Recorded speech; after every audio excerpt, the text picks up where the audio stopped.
Hi అండి. నేను మీ చంద్రకళని. ఈరోజు ఎండు నెత్తళ్ళు ములంకాడ కర్రీ చేశాను.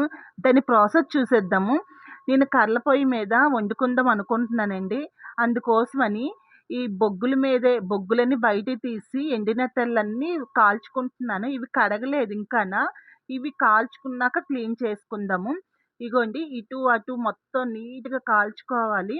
కాల్చుకొని ఒక గిన్నెలోకి తీసుకున్నాను నేను. అవేమో ఇప్పుడు వాటర్ పోసుకొని ఆ చాకు ఉంటది కదా! చాకుతోని నీట్‌గా క్లీన్ చేసుకుందాము. ఏంటంటే పొలుసది ఉంటది కదా! అవన్నీ నీట్‌గా క్లీన్ చేసుకొని 2, 3 సార్లు కడుక్కుందామండి ఇవి. కడిగేసుకున్నాను ఇప్పుడు. దానికి కావాల్సినవి ఉల్లిపాయలు, టమాటాలు, పచ్చిమిర్చి, ములంకాడలు ఇవన్నీ కట్ చేసుకున్నాను. ఇప్పుడు కడాయి పెట్టుకుంటున్నాను పొయ్యి మీద. కొంచెం ఆయిల్ వేసుకున్నాను. తర్వాత ఆయిల్ వేడెక్కిపోయింది. ఉల్లిపాయలు వేసుకున్నాను. తర్వాత పచ్చిమిర్చి అవి కొంచెం బాగా వేగినంత వరకు చూసుకొని, అందులోనే కొంచెం కరివేపాకు, కొంచెం జీలకర్ర వేసుకొని బాగా ఫ్రై చేసుకున్నాను. తర్వాత అందులోనే అల్లం వెల్లుల్లి పేస్ట్ కూడా పచ్చి వాసన పోయేంత వరకు వేసుకున్నాను బాగాన.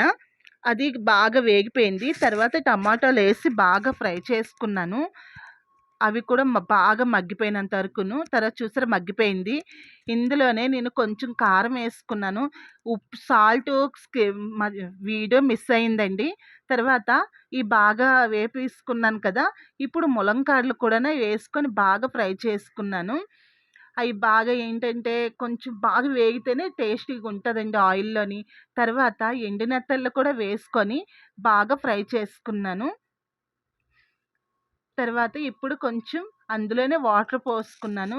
వాటర్ కొంచెం ఏసి బాగా కొంచెం అవి ములంకాడలు ఉడకాలి కదా! అంతవరకు పోసుకొని ఉడకబెట్టుకున్నాను. కూర రెడీ అయిపోయిందండి. ఇది చాలా టేస్టీగా ఉందండి. చూసారా అన్నంలో కూడా కొంచెం ఏసుకొని తింటే చాలా బావుందండి. మీరు కూడా ఒక్కసారి ట్రై చేయండి. మీకు ఈ వీడియో నచ్చితే లైక్ చేయండి, షేర్ చేయండి, సబ్స్క్రైబ్ చేయడం మాత్రం మర్చిపోద్దండి. Thank you for watching.